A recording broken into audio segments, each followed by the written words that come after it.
Assalamualaikum warahmatullahi wabarakatuh.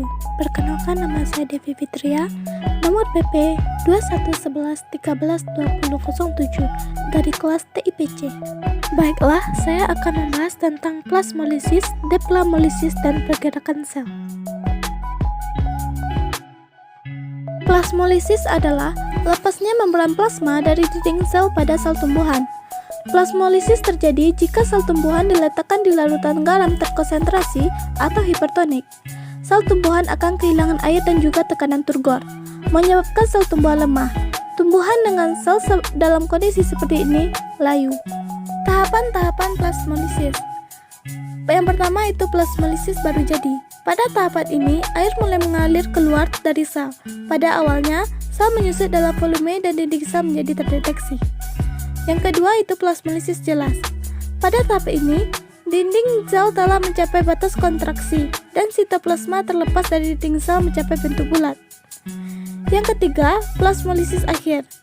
Pada tahapan ini, sitoplasma akan sepenuhnya bebas dari dinding sel dan tetap berada di tengah sel. Deplasmolisis merupakan kebalikan dari plasmolisis, yaitu menyatunya kembali membran plasma yang telah lepas dari dinding sel. Deplasmolisis terjadi jika sel tumbuhan diletakkan di larutan hipertonik. Sel tumbuhan akan menyerap air dan juga tekanan turgor meningkat. Banyaknya air yang masuk ke dalam sel akan menyebabkan terjadinya deplasmolisis. Membran plasma akan mengembang sehingga akan melekat kembali pada dinding sel. Selanjutnya yaitu pergerakan sel. Pergerakan sel merupakan salah satu ciri dari sel hidup.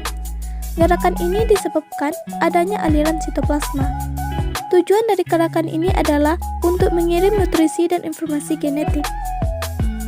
Roy Discolor merupakan contoh dari gerakan sirkulasi, di mana gerakan sirkulasi yaitu arah gerakan lebih dari satu arah, atau gerakan seolah-olah akan tidak menentu. Gerakan ini dapat dilihat pada sel yang memiliki vakuola yang kecil, contohnya pada filamen tangkai antar Roy Discolor. Hydrilla verticulata merupakan contoh dari gerakan rotasi, di mana gerakan rotasi yaitu gerakan berjalan secara tetap. Gerakan ini terjadi pada sel-sel yang memiliki vakuola besar. Ketika terjadi, kadang-kadang nukleus dan plastisida dapat terpengaruh, sehingga mengikuti gerakan tersebut.